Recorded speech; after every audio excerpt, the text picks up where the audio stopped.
children. Good morning. Today I have a little challenge for you, but there is a catch. I'm not going to tell you what we are learning just yet.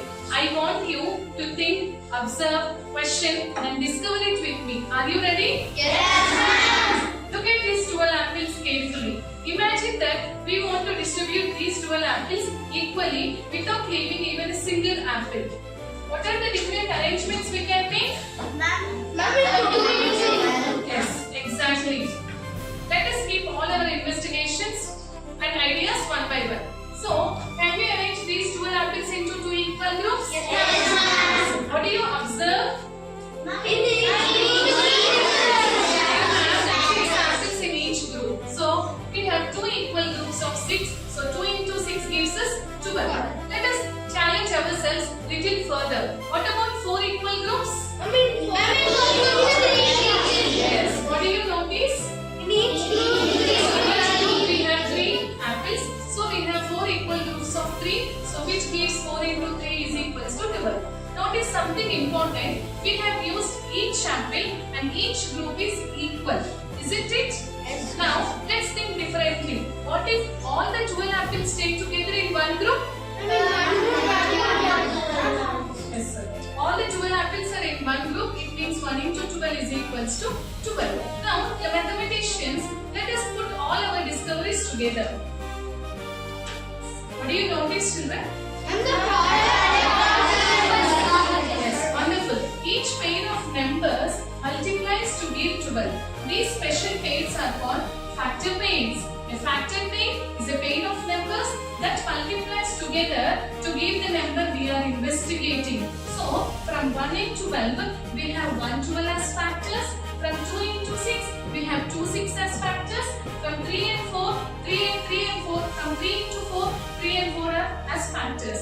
Therefore, our complete set of factors are 1, 2, 3, 4, 6, 12. Now, let me reveal the topic what we discovered.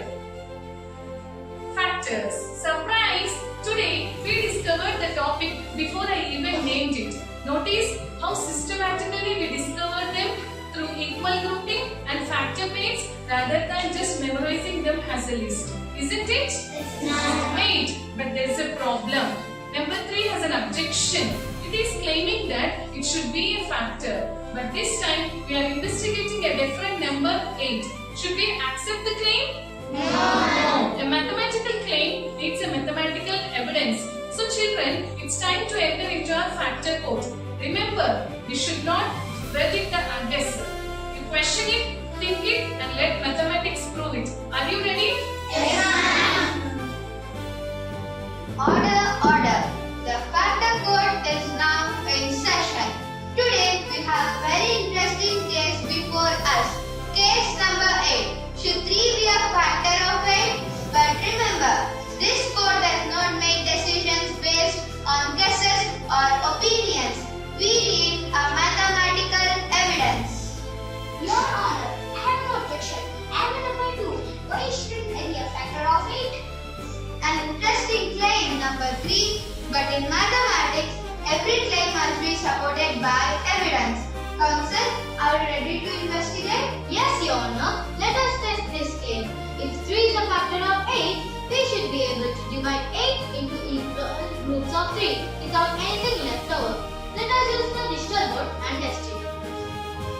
Group 1 has 3, Group 2 has 3 and Group 3 has only 2.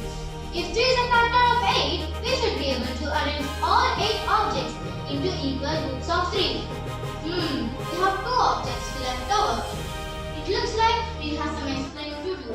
Oh, I was hoping nobody would notice those 2. Children, look carefully at the evidence. Are all 3 groups equal? No! Can 8 be divided into equal groups of 3? No! Interesting evidence. But, Your Honor, we shouldn't rush to judgment. Let's investigate all the equal groups of 3. A very good point. In mathematics, you should never stop after one observation. The code needs more evidence. What are all equal arrangements of 8? Let's investigate. We can make one group of 8, 2 groups of 4. And what does our these evidence tell us? The factors of 8 are 1, 2, 4 and 8. Number 3 is not included because it cannot divide 8 exactly or form equal groups. The evidence has made the answers quite clear. I see now. My claim cannot be supported by the evidence. Then the court has reached its verdict. Number 3 is not a factor of 8. The evidence clearly shows that 3 cannot divide 8 exactly or cannot form equal groups. Therefore, what are the factors of 8? 1, 2, 4, 8. Excellent. Today we didn't simply accept an answer. We tested a claim, examined evidence and proved our conclusion. The mathematics has spoken. Case closed. Excellent work, mathematicians. You didn't simply find an answer today. You observed, questioned, tested, and used your mathematical evidence to justify your thinking. But our investigation doesn't end here. You have proved the case in a factor form. Now, let's see whether you can apply the same thinking to new challenges. Your goal is on Oxford Advantage interactive activity. As you play, remember our strategy. Look for equal groups, exact divisions, and factor pairs. Think carefully before you choose, because every answer needs a reason. Mathematicians, are you ready to take on the challenge? Yes! Match the numbers on the left with their factors on the right.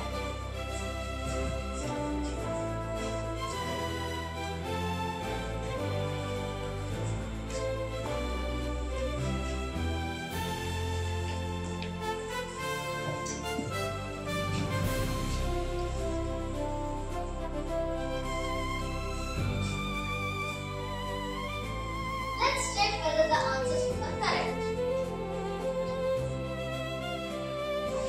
Fantastic! You successfully applied what you understood to solve new math problems. Today, we moved from exploring with 12 aptitudes to investigate a mathematical claim and to prove it in factor code, and finally applying your understanding through Oxford Advantage. That is what makes math meaningful. We don't just find the answers. We think, we question and then justify. So, keep questioning, keep reasoning and keep discovering. Thank you.